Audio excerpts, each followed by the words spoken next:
My name is André Loureiro. I'm currently a student at Southampton, in Southampton, at Solent University. I'm from Portugal. I started doing this bachelor's degree in Portugal, and to finish it, I had to come here to do my top-up year in order to get the bachelor's. So, yeah, I just had to, basically. It wasn't exactly a choice. I want to be an environmental designer, so I want to work for video games, the movie industry, TV shows, whatever. I just want to create like pieces of little places that I imagine and do a lot of world building around those places because it makes me very happy. My daily life at the moment, this room, go to the kitchen sometimes and come back, basically, since we're in lockdown. Yeah, usually I just attend classes in the morning. I do a lot of work during the afternoon, and yeah, that's basically it. I go to the kitchen to cook and, I don't know, to clean whatever I need to do, and then I come back and keep on working until I get tired of it, and then I just talk to some friends, play some video games, read, although I don't have many books yet over here. Yeah, that's about it. How's your life as a student during the pandemic? I mean, it could be worse, but I'm here having this experience as an international student, and it could be a lot awesomer, if that's even a word. I could like meet a lot more people, explore more of the city and the country that I would like, but I haven't been doing that very well because, well, the COVID-19 virus is not allowing us to do a lot of stuff, or we're very limited right now. And after the lockdown, I rarely leave this room. So, what would you do now in the free time if there was no pandemic? I would probably go out and explore a lot. I like to travel. And usually when I travel, I don't have like a destination. I mean, I have a destination. I just throw myself to a country and then I try to figure out what to do. And in here, it would be even more easier for me to do that because I have, well, a place to stay. I don't have to go. I don't have to book a flight and go back to Portugal. I can just get over here and, you know, sleep and be safe, I guess. But I can't do any of that. There's a lot of cool locations that I would love to explore in the UK. I haven't been to London yet, surprisingly. So yeah, it's a shame that I can't get to do these things that I kind of was planning to do. Actually, it was the only plans I had. It's also a shame that I can't go home more often than I would like. Like I miss my mother, my sister, my grandmother. I miss my family, but I can't visit them. Although during Christmas, there's that possibility that we can travel. My family is in a, let's say, in a risk group, or a group of risk. So I'm always going to be afraid of going through the airport, through the flights, and bringing something to the house and just be worried. And yeah, it's a shame that I can't visit my family more often than I was planning. That's probably one of the biggest reasons so far. Other than that is basically the tension. The tension of being locked in a room. Like, I work here, I sleep here, I eat here as well sometimes, and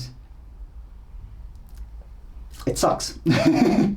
So my name's Kieran Eldridge. I moved here from Salisbury, which is just about half an hour over, somewhere in that direction. And I chose Southampton just simply because it was quite close by, because I left the military to come to university. So and it was just close by and convenient. So plus it's also highly rated for my course, so can't go wrong. So the goal for me personally is because I'm doing film production. I want to make films. I want to go out and work for companies and just be creative and tell stories. One of the things that I actually wanted to do a lot was to actually go to the university and study there and go to classes there, because I don't like working remotely, and it's just something that I don't like. I don't enjoy it. Do you think that the webinar is really that social? I mean, it is social, but it's not the same thing in any way. Webinars are a solution, but in my case, I don't think it's a very good solution. I guess it's what we got. There's nothing else we can use, unless it's like school TV or something. I don't know if it's a thing over here in the UK or if it happened, but in Portugal we had that when during my mother's time, and it kind of worked. But today I don't think that would work, and webinars are a little bit evolved from that, but it's kind of the same thing, and I don't like it very much. Is it worth the money? I think it is, because I know some of the people on my course have complained about not getting the full money's worth from tuition fees and that kind of thing. But I personally think that's a bit unfair, because the university staff have done a lot of work to try and keep courses going. That they restructured entire modules to be able to deliver them online and still get the information out. And of course, they still need to be paid. You still got all the staff at the university who still need to be paid. So, and there are those opportunities for us to just go and use them even outside the lecture times.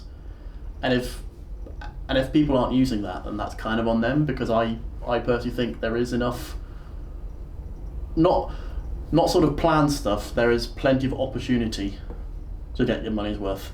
And it's about having that initiative to go out and take those opportunities for me. So I think that it is money's worth. I mean, I'm a very lonely person since I was very little, but even if you're a very lonely person, it still affects you. It hits you like a truck sometimes.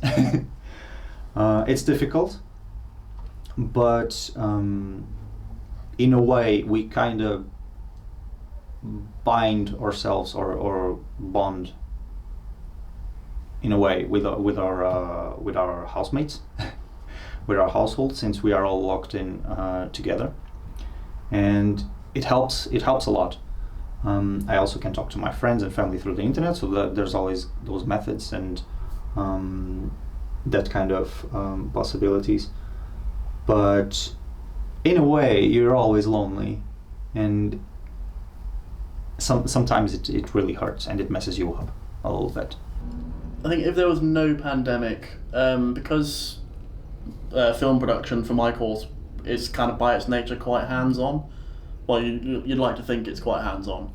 If there wasn't a pandemic, we'd probably be doing a lot more practical work and actually be going out and getting that experience and FaceTime with our tutors and lecturers to actually do it. Because I mean, all the theory stuff that we do online is good. It's full of information, but it's not quite the same as actually doing it and getting used to those sort of techniques in the real world. I'm a very lonely person, as I said, so people usually respect my time, but sometimes when I try to avoid people, I feel that I shouldn't do that. And it's good that we kind of force ourselves to do stuff together with other people, even if it's through the internet or in real life, doesn't matter, because again, it's important that we keep socializing and we keep talking and bonding. It's part of the experience. It's part of what you need to do to survive. We are social beings. So yeah, I guess what we can do better, like we just need to force ourselves to it, using people, the technology, all the possibilities, all the things that we have access to socialize. We should do it. I think we are going to struggle a bit because people by nature like to be in social situations with each other. So, I mean, in our flat we did a movie night, so we're still finding our own ways to sort of encourage people to come together and actually do something as a group. And I think that is definitely the the main thing that you need to do is, instead of going, oh, we could do that, actually sit down and make a plan and go, right, on this day, we're all going to get together, we're going to get some food and drink together, we're going to watch a movie, and we're all going to come together as a group, and you know what, let's make the most of this, because we can't go outside, so let's have a party inside. Well, not a party, those are illegal, probably. I don't know. I'm not a lawyer.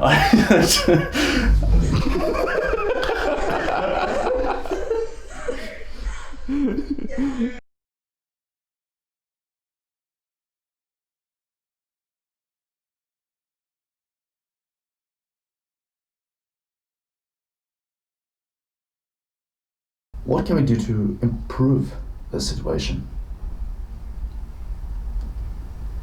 No idea. I mean, there's not really much we can do because, well, things are getting worse even during the lockdown. The things are going terribly. There's nothing that can be possibly done, at least in my mind. Nothing that comes to my mind. It's a very difficult question. Well, in an ideal world, we'd have a vaccine ready to go, but well, we do sort of have one on the way. But quite honestly, at the moment, I think given the way that the government in this country has sort of reacted to pandemic kind of thing, I honestly think the university is doing the best they're able to. I'm not entirely sure there's anything more they could be doing. I mean, I don't think I'm doing anything special. Really. I guess I get more focused in in my work. Sorry, in my project. So I guess I don't know. Since I can't go out, since I can't do a lot of fun stuff, if I have to be locked in this room, I usually just kind of force myself to work a little bit, and this actually helps a lot. Like if I go and let's say I have this document and I have to, like, I don't know, change a label or change something in it, that's already something good, I guess. And it kind of how do I say it? It kind of distracts you from the stuff that you could be doing. But you can't because of the virus. The main one being, if people don't have the same level of sort of interaction for their courses, they might not get as good a result at the end of it if they don't see themselves as having that same level of support. So it could potentially result in a dip in grades, or I guess focus, like concentration on the actual subjects that you're doing. What impact can this situation have on your future? In a way, a good impact. Yeah, seriously, a very good impact, because I can get prepared for a situation like this if it happens in the future, or if it's never, like, if this never goes away, which hopefully it will. I think we are more prepared to, I guess, embrace our jobs or embrace what we need to do from any type of circumstance that can happen, because, well, we're adaptable. I mean, I was never taught, no one teach me how to use this, and I'm sure I'm not the only one. We all had to learn how to use the webinars and to use the software to connect to our classes and stuff.